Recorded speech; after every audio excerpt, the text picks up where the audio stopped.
Peace, family, and we are now live. I want to thank everybody for your patience. Sorry about yesterday, family. There was actually I've never seen this before.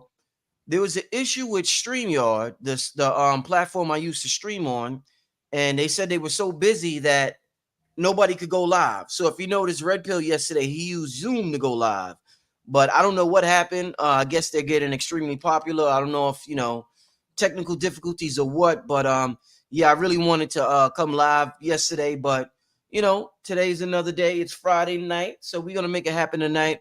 I'm about to bring my guest on in a second. Make sure y'all hit that like button. I'm gonna get to a quick commercial. And when I say my guest tonight is a living legend, that's an understatement.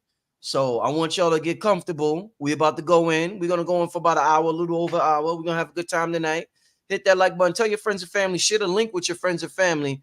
But let me get to this quick commercial from King Simon, and I'll be back in about 30 seconds, family. All right.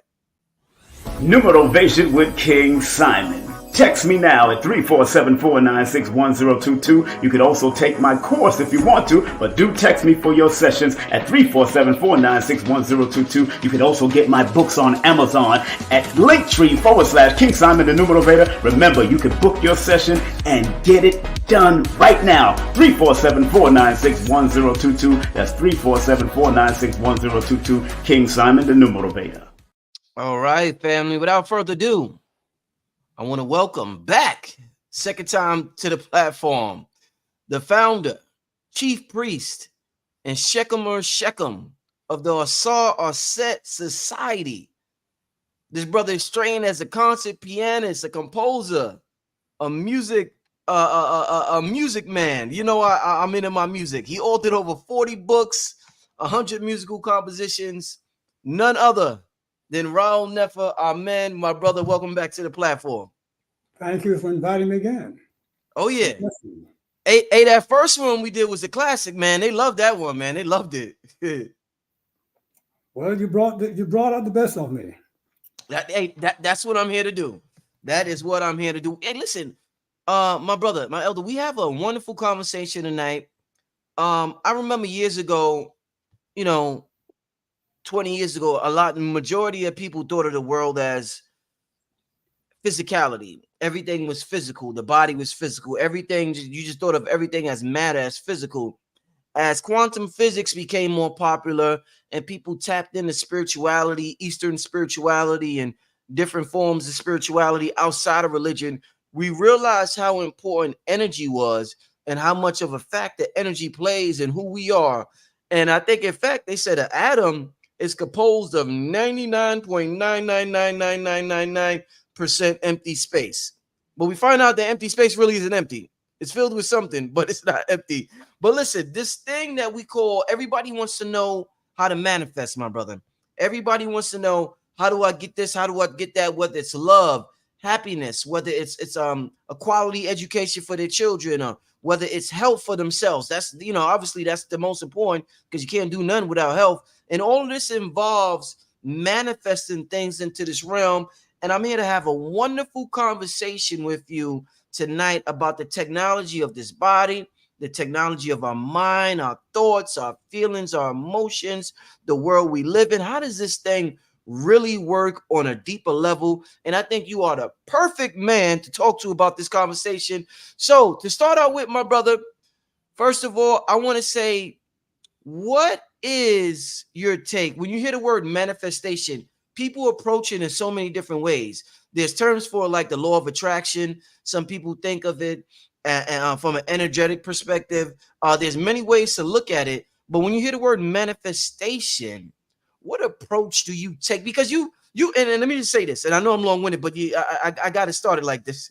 You've accomplished so much in one lifetime. It will take people several lifetimes to accomplish what you accomplished in one lifetime. So you must know something that a lot of us don't know. That's why I got you here tonight. What is your approach to manifestation, my brother? Because I'm trying to learn tonight. Good, very good. Let's start with a working definition of manifestation. Yes. Plainly speaking, manifestation is bringing forth something. Mm-hmm. You have something in your mind. Mm-hmm. that you want to realize, a desire, an image of Mm-hmm. what you want to accomplish in life. You see that? Now Yes.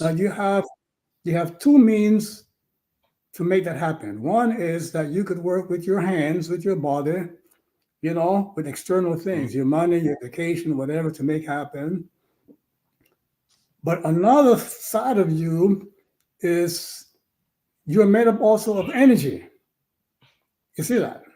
And if you Yes. can summon that energy to go beyond you using your hands and your body to achieve things, you can send the energy in your body and the thoughts that you have, you can project it away from you to attract the people, the opportunities, and make real what Right. is in your mind.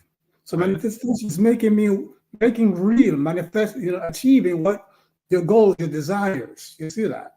Mm-hmm. But it happens with what? With energy. You spoke about, matter.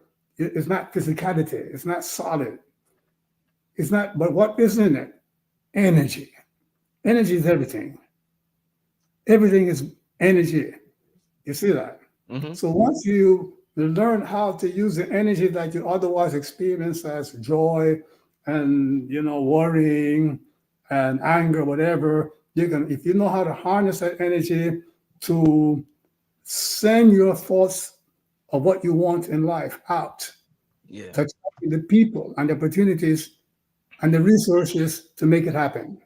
Mm-hmm. Called Mm-hmm. a manifestation. Indeed. Indeed.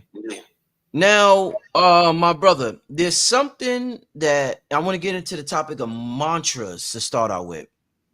So there's something that we call mantras where we say a certain tone, we say a certain word, we say a certain frequency to create health in our body, wellness in our body, or to attract things with us. So we got the om.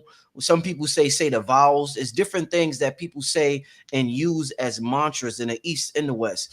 My question to you would be, brother, is that you know how they tell if everything is frequency and everything is vibration. We think music, frequency, vibration, resonance. You know how when a singer, when they hit the perfect note, if they hit a certain note, I don't have glass around me, they could crack glass because it resonates with that glass. But they have to be so perfect, they have to be so good that they hit the note the right way. Do you think when it comes to mantras, the same way they make singers take singing lessons to be an amazing singer, should we as people take singing lessons to say mantras because we might just hit that perfect note of the mantra, and that's going to cause us to manifest something in a faster way, the same way the singer hits a note and manifests that glass cracking in an extremely fast way. Well, you talk about the Ella Fitzgerald, black singer woman, Yeah, yeah, where she sang a high note and it caused a glass to break. right, Meaning right. that the molecules and atoms in that glass were resonating at a particular frequency. Mm-hmm, And mm-hmm, when she reproduced that frequency, it mm-hmm, caused at a frequency with intensity, it caused that glass to break. You mm-hmm, see that? And mm-hmm, everything has its own unique frequency signature. mm-hmm. Now, you talk about mantras. Yes. Okay. The different manifestations or expressions in our lives are controlled by faculties of the soul and the spirit. Mm-hmm, And there are 12 faculties in the soul and 11 faculties in the spirit. You see? mm-hmm, Now, each one of those faculties have its own frequency. You see mm-hmm, that? mm-hmm. And the- and and that frequency has been translated into what we call mantras by people in ancient traditions. Right. So Okay. once you chant, that mantra. You don't have to be a singer. You don't have to. All you need to do is to know what mantra, meaning what combination of sounds, will activate that faculty within you. Mm-hmm, Once you activate that faculty of the psyche or the spirit, then it will help you to achieve your goals. mm-hmm, Healing, bring money to you, make you smarter, mm-hmm, protect you, and so on. mm-hmm. Indeed. So my next question, because I got a couple of questions about mantras because they're so important, and people seem to not be getting the results they want from them. So my next question would be Raul Nefer men. All right, we're told our whole life to be honest. You know, when we have children, we tell like honesty, be honest, don't tell a story, don't lie. We tell our children that from childhood on up. We always talk about honesty, the importance of honesty. Then when we get as an adult, we get involved in the spiritual community. They tell us to say mantras, and they may tell us to say you're healthy. And in our mind, we're like, well, to be honest, I'm not healthy. So the mantras don't seem to work because we have this honesty drilled in us. But when they say the mantras, it goes against how we honestly feel. So what would you say? It almost seems as though it's easier for deceitful people to say mantras. It's easier for people who are psychopaths to say mantras because they're lying a second. They're used to lying anyway. So they'd be like, yeah, I'm a good person. Yeah, I'm rich. Yeah, they so used to lie. So what advice would you give to a person who feels like they're not being honest with these mantras, my brother? Well, let's take a step back, okay? Yeah. First of all, mantras, once you understand them, once you work with them and study them carefully, there's a literature of 4, 5, 6,000 years old that explain what mantras really are and how to use them and so on. You see that? Yes. So to work a mantra, you have to repeat it over a period of time. Clear? Yes. Now, a mantra is not a word of meaning. If I say herring, it's not the same thing as me saying food. Food is a word that has a meaning. Herring is not a word that has a meaning. It's a vibration that sets something in motion within you. Excellent. Okay, got you. So there are two uses for verbal language. One is to communicate information. Like when I say I want to be rich, I'm using sound to convey information. But if I say on shering herring cling, that's not information. Those are words that do things. They do not. Okay. As a matter of fact, if you go to the word mantra comes from the Sanskrit language in India, and mantra means a tool. So when I say on herring shering or onk, okay, those are sounds of energies that do things. If I say I am rich, that word is not doing anything. That's not a mantra. Yes. Okay. What happened is that people who don't really know what mantras really are, they confuse it with the repetition factor. So if I repeat something over and over and over, I'm a good person, I'm a good person, that's not a mantra. But people say, oh, that's become your mantra. No, it's not a mantra because it's using words of meaning and not words of energy manipulation. That's what I'm saying to you here, right?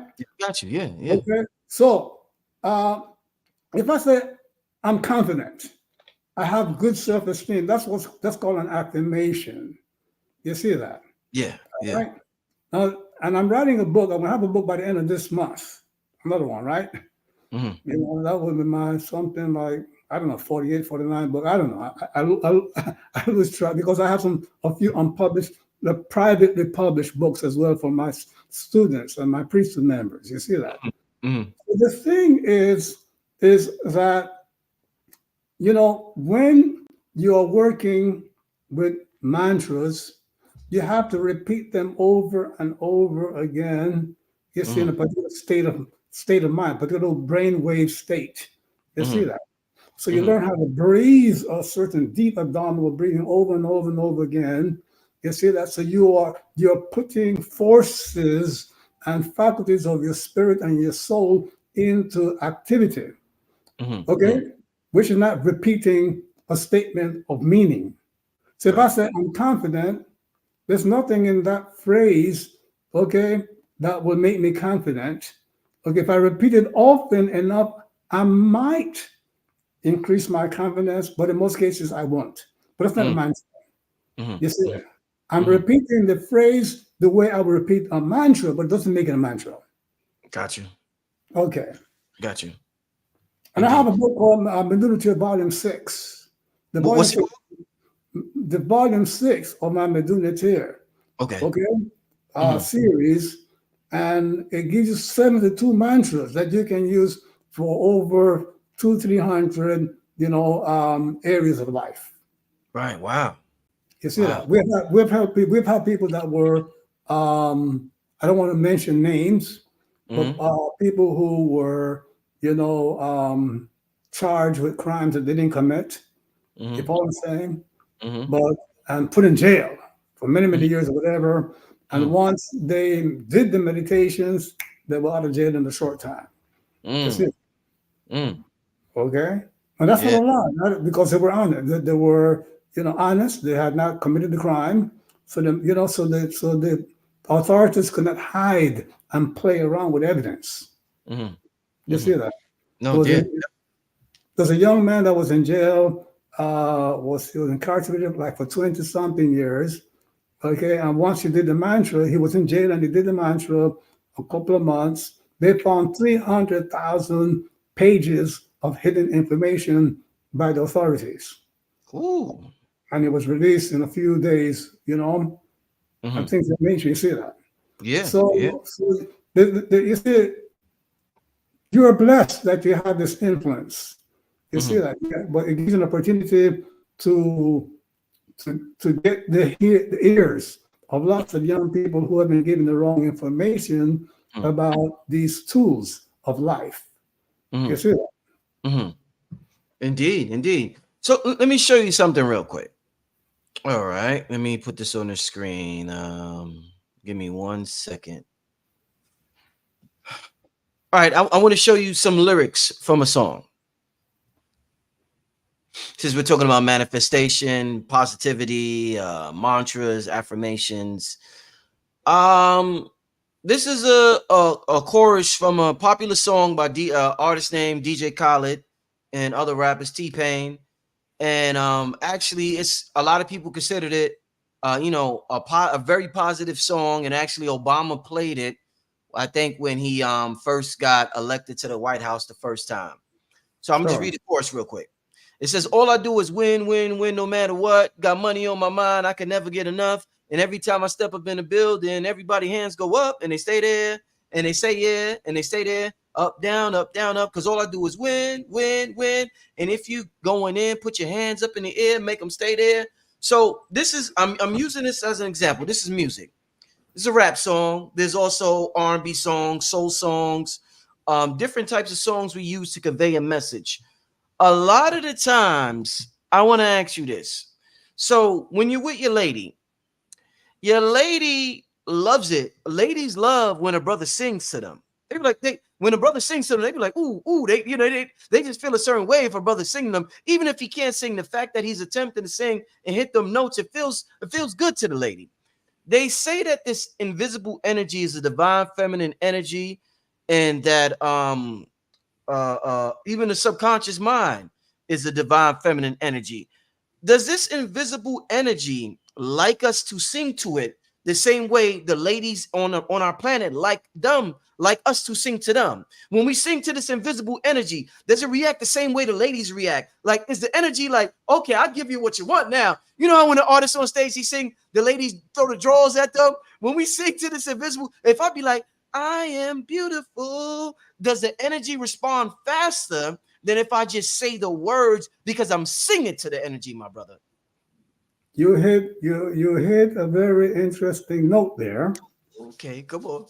The difference between speaking and singing is the ing, the verb ing. Singing, right? Yeah. This, I can have talk and I can say talking. Yes. Now, singing, what if I drop the ing, is there a form of it?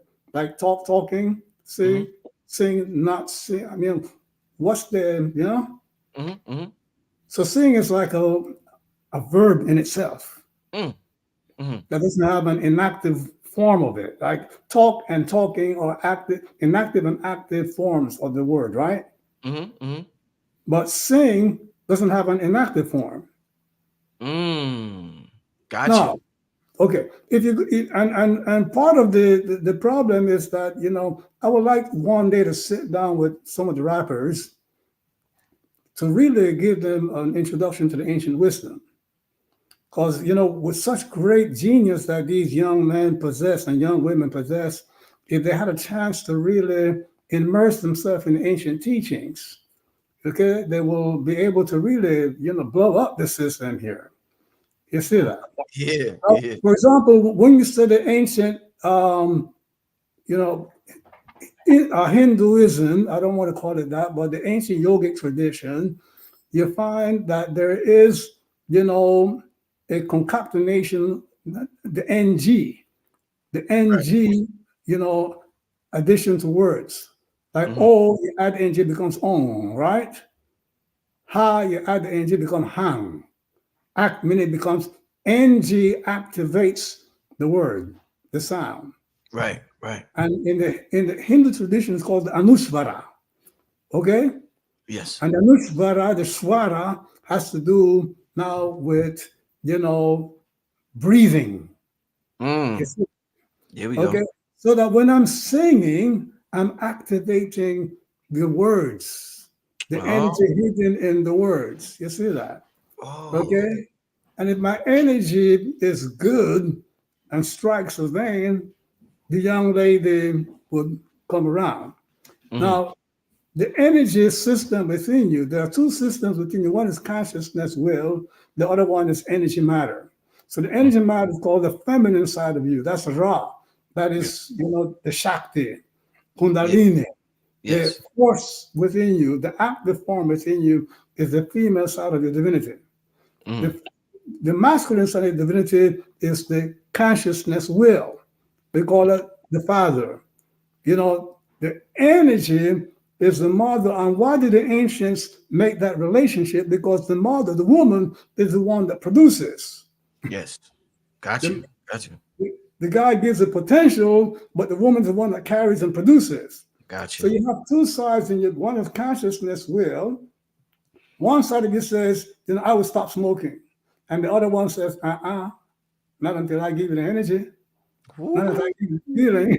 That's the female side of you. Ooh. So the thing is that you have to learn how to work the energy part of you, the Right, chi, the right, kundalini, the right. prana, the ra, everything. Nothing happens without energy. That's the Yeah, female side of life. You see, and you yeah, find that in ancient non-Western traditions, you know, the supreme being was depicted as male, female. yeah. It's only in this male-dominated culture of the Western world where the woman is not divine, Right. you know. But that's, you know, what problem they have with women and black people and, you know, people who are not, you know, Yeah. and so on. So that's what's going on here. So you got to learn to see the two aspects of God, because if you don't work both aspects of God, you know, and especially, you know, the feminine side of God, the energy, everything happens through energy. Yeah. People don't go to wars, you know, around ideas. They go to war to control the petroleum fields. They go to war to control, you know, the uranium mines. Yeah. It's energy that, you see, produces all the changes and effects in this world. And you have to learn how to bring more of this energy into you. People say, "Oh, that manifestation, you know, it's a power of the mind." Mm-hmm. It's, Mm-hmm. but the mind has no power until you energize it. You Whew. know, same thing with your body. You know, I Right. mean, you know, you have to energize your body, okay, in order to compete, to do things. So it's And way. by the way, I never sang for the women. I played the piano. Oh, there you go. There you go, brother. There you go, brother. Okay, you I play played the the beat. piano. Because you don't Oh, want to hear me sing. You don't want to hear me sing. yeah, yeah. I hear you, brother. Oh man. Oh man, I'm having such Okay. a good time. Um, when is this book coming out? You said it, and what's the name of it End again? of the Because I month. End of this month. the end The of this science month, of, the science of manifestation. the science of manifestation. Yes. And how can we get it? Oh well, I will send you a copy, and I'll give you my URL and everything when it comes out. Yeah, please do. Please do. I'm very interested. I like how you said it's bigger than the power of the mind, because the mainstream spiritual community, the main thing they focus on is the power of the mind. But you talk about we have to energize the mind, and I like your approach with energy and chi and prana. And I feel as though we don't focus enough on prana and energy and chi. We don't, breathing especially. What makes your mind function? Energy. Yeah. Energy, yeah. Okay. But energy doesn't depend on your mind. Yeah. Okay, so you got to learn about energy. Ra, chi, prana, kundalini, kun. You got to understand energy. That's what the ancient teachings are all about. Mm. Let me ask you this. You mentioned Kundalini energy, right? People often associate when you read about Kundalini energy, the first thing you want to know, main words you hear associated with Kundalini energy is sexual energy. We always hear about sexual energy and Kundalini energy. My question to you would be, my brother, say a person is feeling what we would call in this society horny. Should they go meditate once they get that feeling? Like when a person feels what we call horny, their first thought is, well, I need to go have some sex because I have this feeling. Should horny also be associated with meditation, because that may be a Kundalini force activated within us that we can use for something else besides our sexual organs? Exactly so. When you become sexually aroused, right, that's your life force now that has accumulated in a certain in your sexual organs or whatever. You see that? Now, Yeah. rather than you have the choice to, or you might be, impelled to discharge that energy in sex, or you can meditate and draw the energy up to the brain. You see that? Mhm, mhm, mhm. Okay.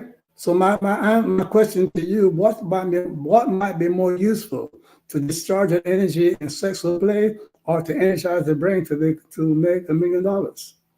Because the brain works with energy. Is what I'm saying. And the brain is a hog of energy and Mm. and and blood and sugar and so forth. Yeah. It's a little 3.5. What a few. It's a small percentage of the body, but it Mhm. uses 25% of the body's energy all by itself. What percentage? How much? 25%, Wow, just the brain. just the brain. That's your Yeah, command center. yeah, yeah. You see that? In other words, your sexual organs are not going to make you rich. You know, I don't care what your profession is, Right, but the right. brain will. So the people say, oh, the mind, but energize it. For example, one of the most powerful, you cannot separate the mind from the brain. Okay, Yeah. the whole thinking and perception of ideas and concepts and parsing, words and so forth happens is in the mind, but with the support of the brain. And the Mhm. most powerful and important part of the brain is a little thin sleeve of tissue on your forehead called the prefrontal lobe. Right, You right. see that? And Yeah. in Kundalini yoga, it's called the Ajna chakra. In Okay. Kabbalah, it's called the Oser, faculty and the main faculty and so on. Mhm. So this prefrontal lobe is the highest functional, you know, um, organ within your being, within your physical being. You see that? Mhm. You know, it determines how well you can focus, how well you can think. All genius occurs here. Mhm. Damage this and you become an idiot, or it lowers your IQ and things of that nature. So my question is, do you know how to send energy? You see that? Mhm. Got you. Okay. In other words, if you go to the yoga books, there's an exercise called tratakam. Tratakam. You see, Yeah. where you sit down quietly and roll your eyes up, looking at your forehead, and immediately you're going to feel, a heaviness in the forehead, in the, on your nostril. You can try it now. You're going to find, no, look up to your forehead with both eyes. You see that? Now don't raise your head. Keep your Oh, chin down and look up. yeah. You feel the heaviness in your Oh, forehead? yeah. Hell yeah. Yeah. Yeah. Okay, that heaviness is the verification that more energy is not flowing in to your command center. What you Oh, call the third eye, the Ajna chakra. right. Okay, the eye on the dollar in the pyramid of dollar bill. Yeah. Wow. Yes, sir. Wow. That's the Kathakam. It's a Hindu yogic practice. Okay, and the Chinese have an the Taoists have an eye rotation exercise where you rotate the eye slowly around the circle, going counterclockwise for a while, and then you go clockwise for a while, and so forth, and you're going to feel the tension and heaviness coming into the brain. You see Yeah. that? That's exercise for your brain, for the most executive faculty in your brain. You know how to bring energy to your biceps. Okay, you know how to bring energy to your abs, to your core, and Hmm. things of that nature. Do you know how to bring energy to your brain? Yeah. These are the things that we need to be understanding and focusing on. You got some very important missing pieces to the puzzle, my brother. I'm glad I got you on here. And I would advise everybody to get your book. I like the stuff you deal with and talk about. You got some very important missing pieces that we're missing out here. So keep doing what you're doing, brother. I'm really enjoying this conversation. Now, what I want to ask you now, you just had me look up. You just had me keep my head straight and look my eyes up here. You know how when we're so used to seeing these movies, Hollywood and these movies. Every time a person gets possessed, their eyes go up. Why do they associate possession by a demon all the time with somebody eyes going up? What's the connection between possession and somebody's eyes always looking up? Good question. In other words, first of all, possession is a Western construct, Yes. right? It's not a reality, it's a Western construct. Okay, Mm. when you meditate, and you go into the alpha or the delta state of the brain, right? Yeah. Okay. Some people, the eyes will automatically go up. Mm-hmm. You see, some people, Mm. most people that won't happen, but it happens to some people. Now Mm. the thing is that Hollywood, has demonized that Mm. event.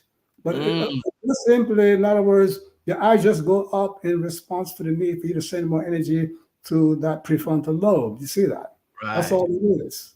That's all it Okay? is. That's all it is. In other words, you see, it's like, in the African American tradition, in the Hindu tradition, in the Chinese tradition, somebody dies. Uh-huh. You see that? Mm-hmm. Okay?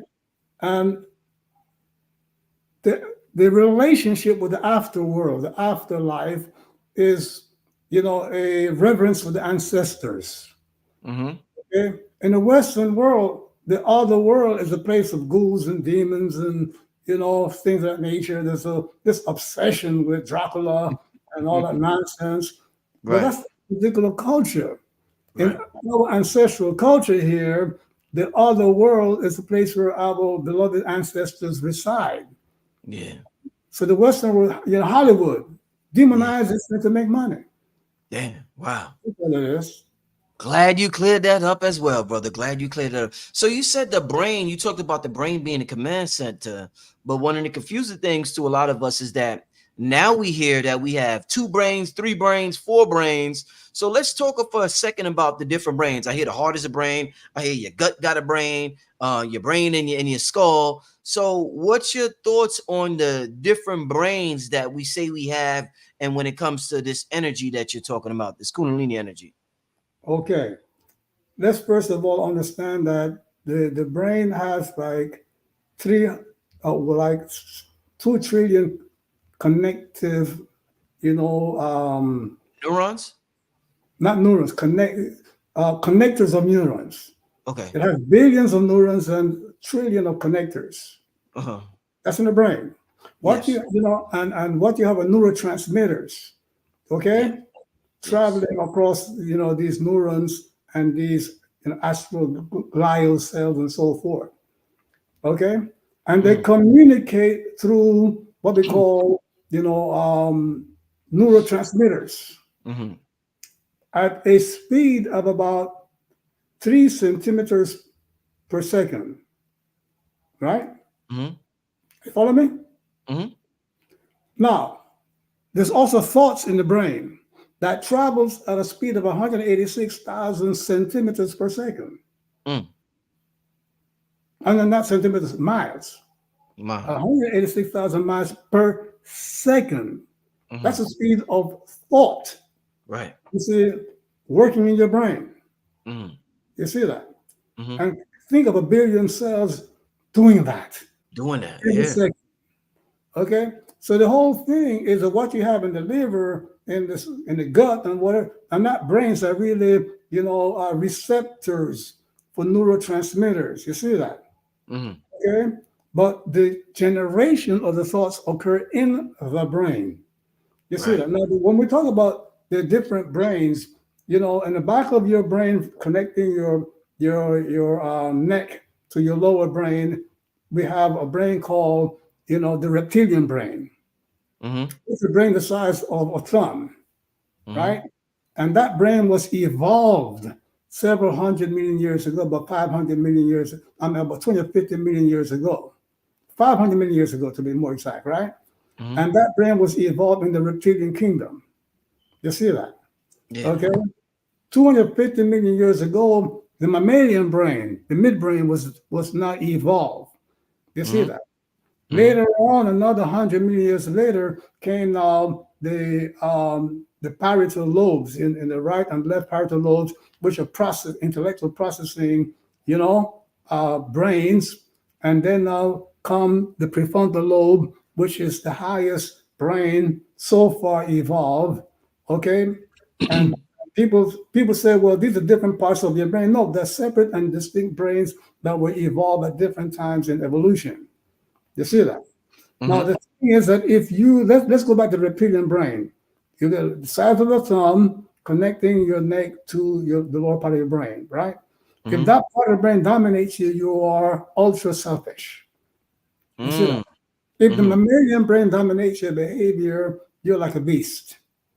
You Mm-hmm. understand that? Got you. Okay. Got If the parietal lobe, okay, right and left, which are idea crunching brains, if they dominate you, then you can be super intellectual, doing mathematics and crunching language or whatever, but you don't respond to ethics. You know what I'm saying? That's why we have a lot of bright people who you. create all kind of, artificial intelligence and machine, whatever, but they don't have 1 ounce of ethics because Yeah. that's comes with the fourth brain in the prefrontal lobe. They should Indeed. make you ethical, and moral and things of that nature. Mm-hmm. So you have to understand you have these different brains in in what you call your brain. They're really different, separate brains that you have to learn to harmonize and train and retrain the Right. older ones. Because right now the world is being controlled by the reptilian, the mammalian, and the intellectual brain. Mm-hmm. What is lacking now is not enough prefrontal lobe. In, Mm-hmm. in, in, the, in the New Testament, in the book of Revelations, there's a part where the disciple asks, how will we know the Christ when we see them? And then what does Christ says? By a sign on his forehead. Ooh. Look at Got that. You see that? And you will know the devil because what? He has an injury on his forehead. you. Mm. Meaning that when your prefrontal lobe is dysfunctional and injured, then the lower brains, the mammalian brains, and the reptilian brain take over your life. Got You you. see that? Yeah. Okay. Yeah. Wow. Oh man, what very very amazing conversation. I want to thank everybody for tuning in. Let's keep this thing going. All right. Let's say, my brother, I want to use two different societies as an example. Let's say we have a society that we're talking about brain and different brainwave states, and I understand the brain secretes different chemicals at night than it does during the daytime. So let's say we have a culture or society that um goes to bed when the sun goes down, wakes up when the sun comes up. When it's nighttime, they sleep. They spend the nighttime sleeping. Let's say we have another society, another culture. When the sun goes down, they spend the majority of that time awake because the brainwave state is in theta mode, or it's in a slower, it's in a slower brainwave state. So they use it for creativity. A lot of our creatives stay up at night. So a lot of our artists stay up at night to do their creativity.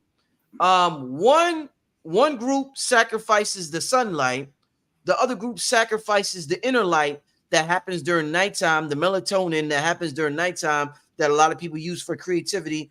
What society or what culture you think will become more successful? The one that sacrifices the daylight or the one that sacrifices the night light to sleep?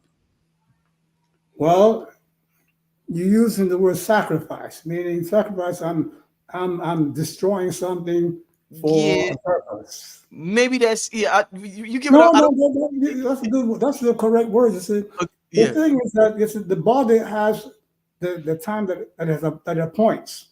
yeah, You see, for things to be done. yes. You see that, Hmm. and if you go against the body cycle, the appointed cycle, they will pay for it and by diminished, productivity and with your health. Hmm. You see that, meaning that you know there are several books on biorhythms, not the three rhythms, so-called biorhythms, but the rhythms of the brain and of the body. And if you get that book, you'll find that there's the best time. If you go to bed, the best time to go to sleep is 3 p.m. 3 p.m. Yeah. I'm sorry, 11 p.m. I'm sorry, 11 p.m. Okay. Right? Yeah. That's the best time to go to bed. The best time, for example, to prepare for a test, would be in the morning around 9 a.m. The best time because your short-term memory is functioning better. The best time to commit things to long-term memory is midday, and so on. The best time to do exercise that requires stretching or whatever is around mid-afternoon and things of that nature. So there's Hmm. a best time to doing things, To do and that. Yeah. and it's best for you to learn what is the best time for different mental and physical faculties and things of Mhm. that nature. Okay, now some people say that they feel better. That I think they call them night owls. Yeah. Okay, but that has to do. Yes, they will do better work at night than during the day because of a flip, some flipping in the adrenal cortex. You see that? In Hmm. other words, your adrenal cortex, your adrenal glands, they come online in the morning when the sun rises. But there are a number of people, a minority of people, when the sun comes up, the adrenal cortex don't come online. So Hmm. the adrenal cortex come later on in the day or at night. You Hmm. see that? Hmm. Okay, but what happened is that there's a price of, yeah, they will do their best work, but that's not a prescription for the rest of us with a normal adrenal cortex. Indeed. You Indeed. see that? So that's the way to look at that. Got you. Got you. You talk a lot about the Kundalini energy. What's your thoughts? And when it comes to manifestation, a word that we hear a lot is the subconscious mind. A lot of people think about the famous book, Napoleon Hill's Power of the Subconscious Mind. What's the connection between the Kundalini energy and the subconscious mind? Well, first of all, the Kundalini energy is nothing else but solar energy that comes in stored in your body, right? Hmm. Hmm. You absorb for everything in this world, and out of this world, there's some sun generating energy for it. Hmm. With me, right? Hmm. So your mind is powered by Kundalini, meaning Hmm. life force, energy. The Hmm. energy that when you eat that potato, you eat that rice, whatever. I don't eat meat, so Hmm. I'm not going to advocate it. But when you eat the meat, you know, at some point, that food is broken all the way down to the quantum level. Hmm. You see, what you eat is then circulated through your body as quantum energy, you Right. know, Hmm. and like the quarks, and the broncho and things of that nature. Hmm. Okay. And it goes into the mind, but provided that you ate the right thing, provided you ate at the right time, provided that you are not messing your energy system with too many drugs and things of that nature and sugar and too much salt. If you're eating a very good diet, then you're getting energy out of it. Okay, in the Western world, we speak about getting this vitamin and these enzymes from the food, but in ancient times, they spoke about getting certain energies. You see Mm-hmm. that if you go to traditional Chinese medicine, you will find that certain foods give you, energy for your liver, energy for your heart, energy for your kidneys, energy. So in other words, the ancient Chinese, the Taoists, they analyze, the herbs and foods, based on the energy that they provide to different faculties of the body, mind, and soul. Mm-hmm. You know, in the Western tradition, they analyze food according to chemicals, not Yes. according to the bioenergetic, properties. Yes. See that? Mm-hmm. So, but all the energy in your body is Kundalini energy. You understand that? Oh yeah. Okay, that's just and Kundalini comes from the Hindu word Kundala, meaning a snake, a Dollar. serpent, Yeah. because the energy moves in a waveform, looks like a serpent, right? Mm-hmm. All energy moves in a waveform, Mm-hmm. serpentine movement. So Kundala, you see that is, a serpent, the serpent energy within you. Ra in ancient Egypt, that's instead of Kundalini, it's called Ra. It's also what? The symbol of Ra is a serpent with a solar energy globe within it. You see that? So mind is a tool that is energized depending on how you breathe, what kind of breathing exercise you do. You have to have special exercises and diet and a good diet and lifestyle to energize the mind. You see that? To energize the brain. Mm-hmm. Do you think, quick question, do you think, we have something called pets? A lot of people have dogs as pets, cats as pets, and they say these animals bring certain things into their lives. They say cats are psychic. They say dogs are man's best friend. Um, in ancient times, did they have snakes as pets? And do you think if they did have snakes as pets, that was a tool that they used because it's the symbol and because it's a outer representation of the Kundalini force? Did these snakes help awaken a person's Kundalini force? No, no. Mm-hmm. That was not a practice in Egypt or India or South Africa, Mm-hmm. China, and so on. You know, Mm-hmm. Mm-hmm. Indeed. Let me ask you this. You mentioned healers a little while ago. You mentioned herbs a little while ago. And we're talking about manifestation and we're talking about healing and different things like that. Now, what I notice and what a lot of people notice, so say there's two healers that has the same herbs. Let's say they both sell the same exact herbs, but one healer's herbs are getting magnificent testimonies. People are saying, "Oh my God, I'm being healed. These are the best herbs in the world." And another person has the same herbs, but the people are not responding and don't have testimonies to that person herbs. So it got to be a little deeper than the herbs. Does it have something to do with the actual person that's healing the person outside of the herbs that they're giving the person? okay, that could be what's called the placebo effect. Placebo. Ah, The yes. double blind, Know what that is? in other words, when they are testing a drug, right? Yeah. They blind the tester and the person being tested, so they don't. First of all, they don't know what they're getting, and you don't know what you're dispensing. Yes. So that they're taking the element of conscious, mental communication. You know what I'm saying? So that if, let's say, a healer develops a reputation Yes. for being a good healer and giving good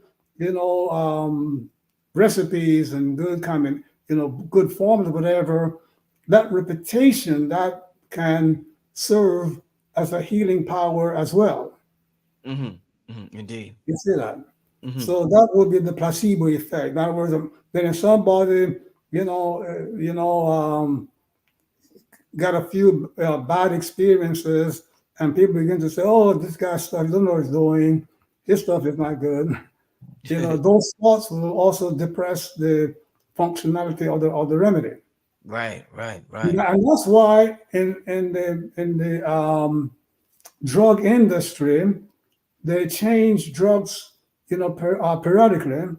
because when a drug first comes out, Mm-hmm. okay, and the word gets around that how good this drug is, then the placebo power releases itself until after a while, enough people, because most drugs work like 40%, 35%. Hardly the drug works, in high percentage. So Mm-hmm. after a while, the word gets around that, well, this drug didn't help me, it didn't help me, and things of that nature. Next thing it's the idea that the drug is not helping that causes you not to be helped by the drug. Right, right. Very So that's interesting. why when you take your food, okay, repeat some affirmations. Mm. Mm-hmm. I was in Ghana, a couple of about 20 years ago or 30 years ago, and I Mm-hmm. was having breakfast, with some Ghanaians. Mm-hmm. And so the guy that invited me, he thanked God for protecting him against food. Wow. He said, and I said, wow. And he said, yeah. He says, everything you eat has things that are good for you and things that are bad for you. So I say a prayer to keep the bad things from harming me. Wow. Yeah. It's weird when and just my personal experience, and I had to learn from my mistake doing this. When I became what we call conscious, and I left traditional religion, I stopped praying over my food. And then I learned that, when I learned about the principles of energy and the principles of your words and thoughts and words of power, I started praying over my food again. But initially, I thought that praying over my food was some religious nonsense that I have to leave alone. So it's very interesting that you say that, but to talk over our food, you know what I'm saying? Well, the quantum physicists, right? The astrophysicists for quantum mechanics and quantum, physics, Mm, they have documented the effect of consciousness and thoughts on the quarks, the quantum energy. yeah. You see that? So Mm, that if I approach my food with a negative mental state, that could probably, be impregnated on mm, the food. You see that? yeah. Okay. Indeed. So that would be the science behind that. Yeah. Yeah. No, definitely, definitely. Breathing is very important. We're talking about breathing. Do you have, I know some people have different breathing methods, my brother. Like they'll be like, breathe out for 4 seconds, breathe in for 5, hold for 7, then breathe out for another 3. Is there a particular breathing method that you could give us, or maybe that's in your book that we could use on an everyday basis, like a count, like breathe in, or should we not be that robotic? Like, how should we approach this breather thing? Should it be a certain amount of seconds, or should we just go with the flow? How does this work with breathing? Very Let me interesting. start. Let me start with a warning. Uh How oh. long can you live without breath?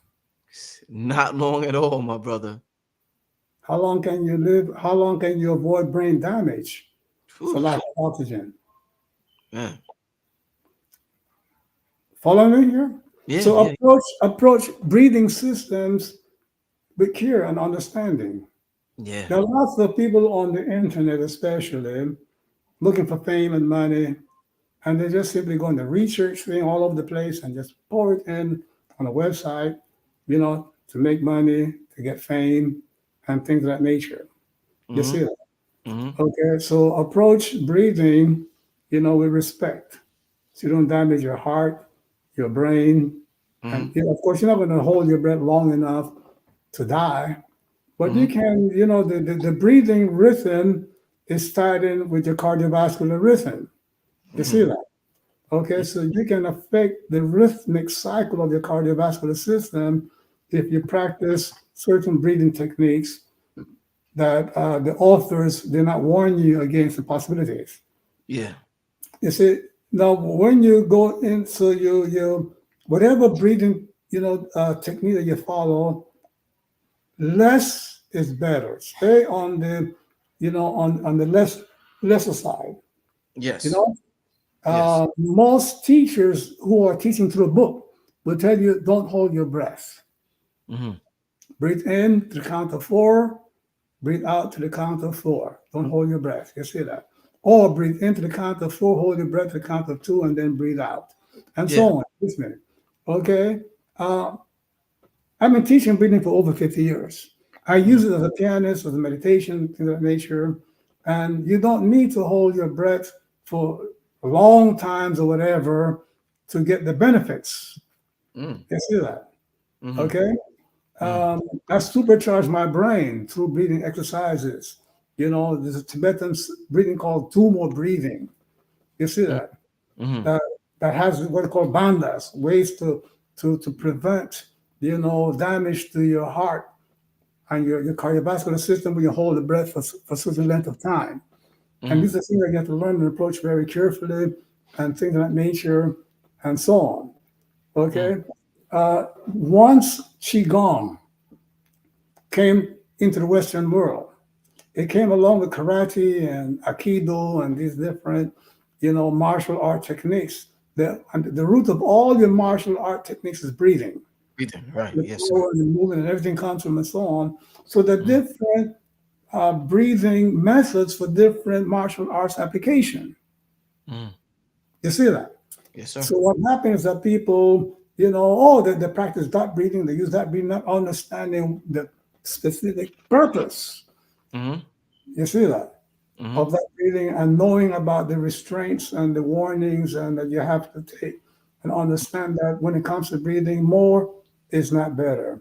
And if you're going to go into any kind of breathing technique involving holding your breath, let's say past 4 or 6 seconds, do it with a teacher, master of Qigong or yoga or something like that. I mentioned a real master in that somebody trying to call themselves master. But a lot of people who give themselves the titles of Sifu and Guru and stuff like that, and they don't know a darn thing. Yeah. So be careful. I'm just curious, my brother. Somebody on your level, how much time a day do you spend what we would call meditating or practicing like breathing techniques? Because we want to see where you're at and where we have to, how we have to get to where you're at. So how much time do you spend a day just meditating, my brother, or tapping into these breathing techniques? But meditation is a way of managing your mind and your breath. Yes. There's a saying in yoga that as the breath goes, so goes the mind. Indeed, yeah. Okay. So I have to separate what I do from what I teach my students. Oh, okay. Okay. You see that? With me, all aspects of my day is meditation. Got you. All aspects of my day is breathing correctly. Yeah. You see that? So you have once you learn the the particulars and the process, and you're applying it, you see, consciously for days and days, weeks and weeks, months and months. At some point, it becomes automatic. It stays with you. It happens without even thinking about it. You see that? And you see, breathing is the only faculty within you, listen carefully, right? That occurs involuntarily, unconsciously. And you can also manipulate it consciously. Your heart rate and heartbeat is unconscious, but you cannot speed it up through the will. Yeah. Your blood pressure is unconscious, but you can't lower it through the will. But breathing, you can. Because breathing is the bridge between consciousness and subconsciousness. It is the bridge between, you know, the soul and the spirit. Got you. Between you as a human being and you as a divine being. Ooh, That's why the word spirit is akin to what? Respirate. Yes, got you. Meaning that the axis of spiritual teachings is breathing. Chanting mantras, that's an auxiliary thing. Not praying, those are auxiliary things. They're good, but the auxiliaries, because you don't know how to breathe, you're not going to go too far with your prayers or your affirmations and whatever other manifestation techniques you're using. You see that? People say the law of attraction, the universe will do so and so for you. But if you devitalize because you have not been, you know, practicing deep breathing and correct breathing and spiritual breathing, you're not going to attract anything to you. You know? Wow. Loving it, loving every second of this conversation, my brother. every second of it. I got a couple of more questions before you get out of here, my brother. I don't want to hold you too much longer, Elder. Um, in terms of breathing, since we're talking about breathing and we're talking about mantras, when you breathe in, obviously you're inhaling oxygen, you're inhaling the air. When you're saying mantras, you're putting things out into the air. And we're taught about the effects of mantras and breathing on the human body. What I want to ask you about is let's say some people play mantras or affirmations while they sleep in their ear so they can reprogram their mind.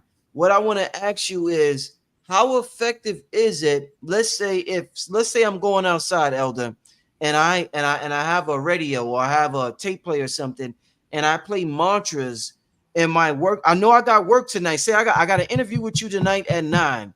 I play mantras and I play affirmations in my room on a recorder for hours while I'm gone. When I come back, is the molecules in the air, will they be energized with the mantras that were just played? And will every breath that I take, am I inhaling those mantras? Am I inhaling those affirmations to get me ready for this show at 9 o'clock or Ra'u Nefer Amen? Is that what happens, my brother?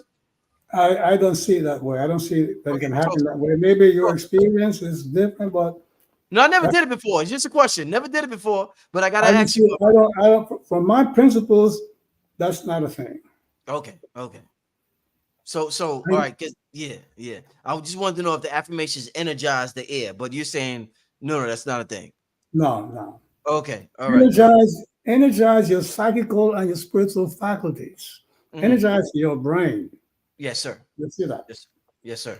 Okay. Now, of course, when you are living in a particular, area, your auric force, your life force accumulates as Mm-hmm. part of the electromagnetic sphere in that room. You see that, and Mm-hmm. that you see. In other words, for example, you shouldn't do heavy mental work, to accomplish a goal, you know, in your bedroom Mm, because it will accumulate. The EMF will be attuned.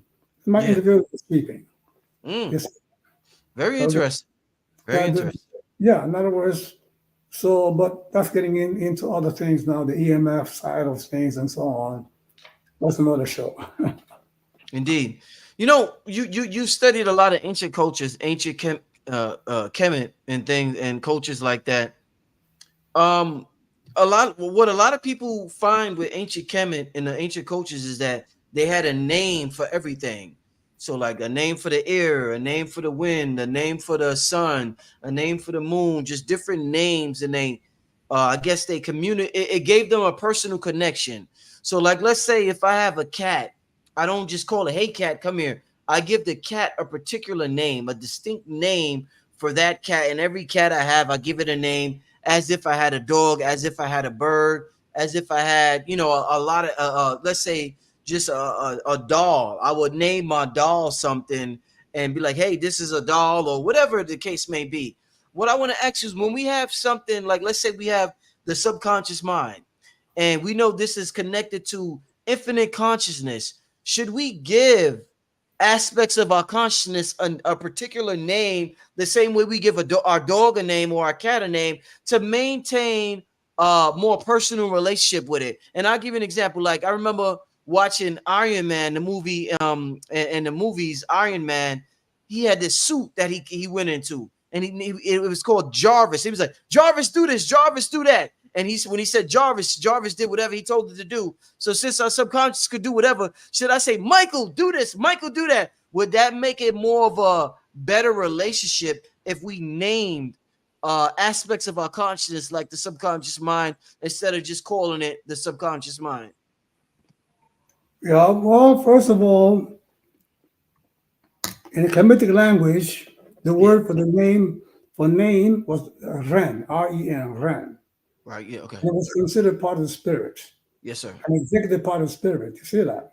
Yeah. So it was very, very important what you call yourself. You see that?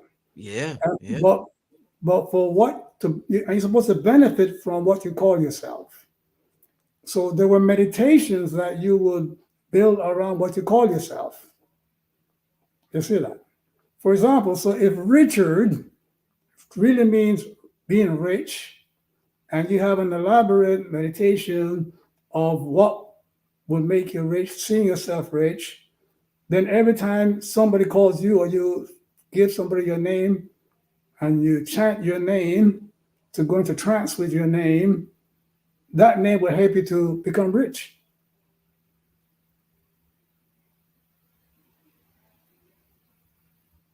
Are you there? Yeah, no, got you, brother. Definitely. Yeah, that's why I was not born Raul Nefer Amen. That's my legal Uh, name, but I wasn't born Raul Nefer Amen. You see that? Once I began to study my Kemetic culture, I said, man, I'm not a Rohirrim. I got to change that to something that is going to, your name is just not simply your handle. Your name, should be a vehicle that helps to drive you to your life goals, to your overall life goals. So Ra is the primordial energy of the universe, of all the universes and galaxies. Nefer means, harmonious, beautiful. Everything is, harmoniously connected. And Amen is the hidden source of all life. So that's what I see myself as. Ra Nefer Amen is not just simply a label that distinguishes me from somebody else. right. Purpose in life is my makeup in life. You see that? Mm. You see that? Meaning that Ra is energy. You Yeah. see, in this star system that you want to see is a Ra. Yes, sir. So that's what I am. Indeed. You were very intentional about the name that you chose. But in ancient Egypt, the name was very intentional. In ancient China, in India, and even in the Taoist China, a horoscope an oracle was consulted on what name to give yourself.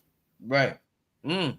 It's just simply take a name because I like the way that sounds, or I like somebody had that name. Yeah. It's big, much bigger than that. Also, you see, a name is what words, right? Yeah. Sound, and at the bottom of every sound is what quantum energy. So make sure there's the right quantum energy that you are, kicking around and energizing every time you call yourself. Yeah. No, definitely. You Yes, know what? you were born Richard, right? Yes, Richard. Yes, Richard Merritt. That's my name, Richard Merritt. So if you connect, if that name had a meaning, then you merit to be rich. I'm playing with you. That's all. Don't worry about it, man. Hey, I like it. I love it. I love Yes, it. I love it. You know what I want to ask you about, my brother? While I got you here, I gotta ask you about this Kundalini force, this energy force that you're talking about. We have certain emotions within us that we are told are negative emotions, and let's just use the emotion of anger. They say anger secretes something called cortisol in our body, has a very negative impact on our body if we use it in a prolonged state. I think it's only supposed to be used for fight or flight, I believe. What I want to ask you about, and maybe I answered the question already, but there's a famous saying that people say anger gets shit done. And when people angry, they get shit done. They make it. When they get angry, they just, or out of nowhere, they're able to make things happen. Talk to me about maybe what we call negative emotions being used in a way that is productive for us, and how does that impact us? Okay. You ever saw two angry person arguing? Yes. There's some intelligent when they are angry. No. Well, when you get angry, your IQ drops. Mm-hmm. When you get angry, your performance quotient drops. That's why you talk, you talk trash on the basketball courts, right? You make the opponent angry. Boxers talk trash to make the opponent angry. Why? Because it lowers your performance, your IQ, or whatever. You see that? So you get things done, but not at the most intelligent level or the most performance level. Plus, you're making yourself sick. So why get angry and stay angry to get things done when you could have instead 2 milligrams of ginseng? There you go. There you go. There you go. Okay. Or Man. 300 milligrams of a good coffee. Yeah. Because what anger does is norepinephrine, that neurotransmitter, adrenaline is flowing, Mm. whatever. But if you're all stressed out, you'll get parts to immobilize you to get things done, but you're destroying your health and you're not functioning at the highest level of your capacity. It lowers your capacity. Yeah. Yeah. You see that? And all you get Indeed. is what stupid people, angry person, arguing over something that they don't, once they stop arguing, they can't even remember what they were arguing about. Yeah. Yeah. Okay, that's why angry people kill each other or, do all kind of crazy, stupid things. So Yeah. that cannot be the answer to productivity. Indeed. I'm glad I asked you that, my brother. Let me get to two questions. I got two questions I want to ask you from the people, and then we get out of here, my brother.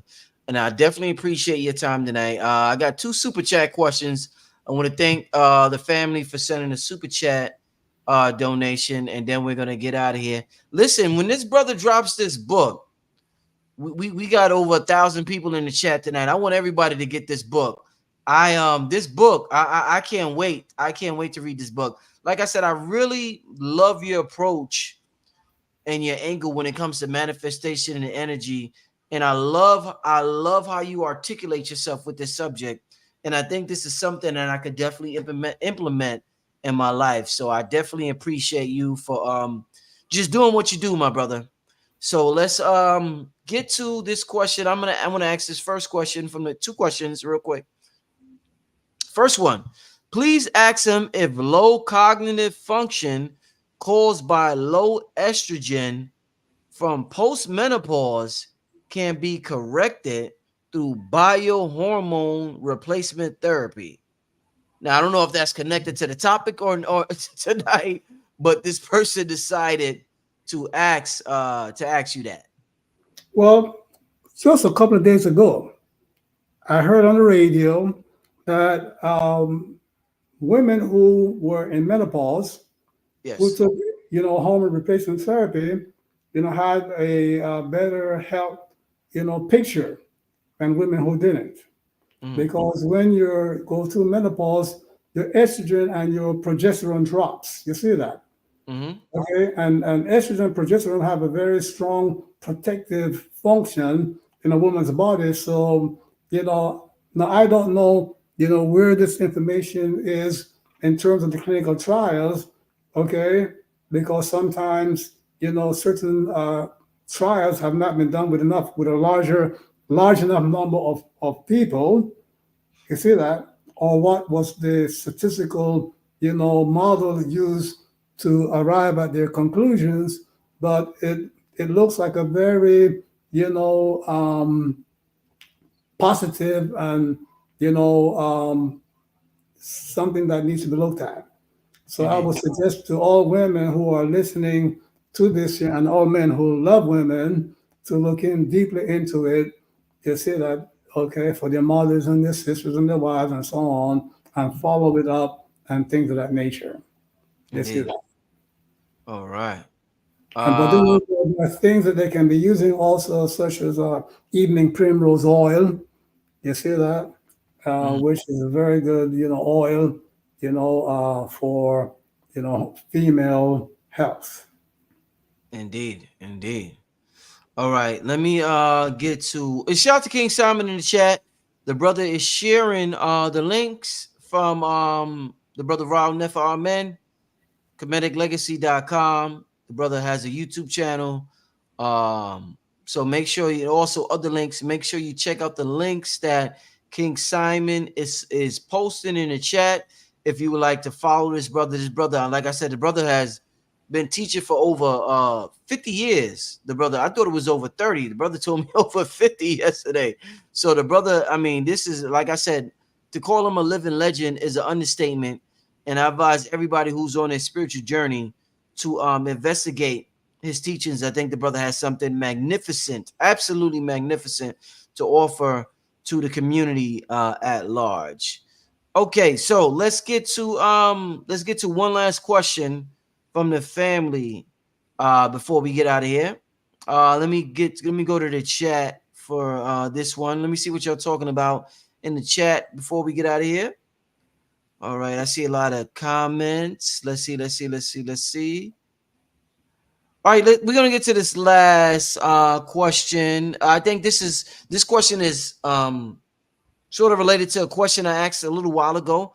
This sister wants to know, is a little anger helpful to get people to not take you for weakness?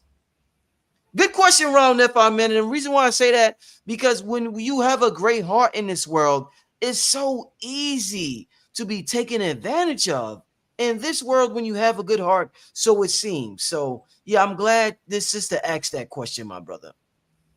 Well, like I said before, any amount of anger is destructive to your vital faculties. You see that? Okay? Yeah. If people are negative towards you, you can craft certain meditations and affirmations that once they take possessions in your being, you see, it will change the behavior of people towards you. Ah, okay. That's what you do. Okay. Yeah. I'm learning. Yeah. In other words, if there was no alternative, then I would say, yeah, get angry. Yeah. But there's so many alternatives out there. You see that? There's Yeah. certain meditations you can do, affirmations that you can learn and recite, and eventually will keep the people at bay or change their conduct towards you. Mm. So you don't see, all right, because a lot of people, well, I guess what the problem is a lot of people, they see that person as separate from them. So how can they change something that's separate from them behavior? But I guess in quantum physics, I guess they don't see anything as separate.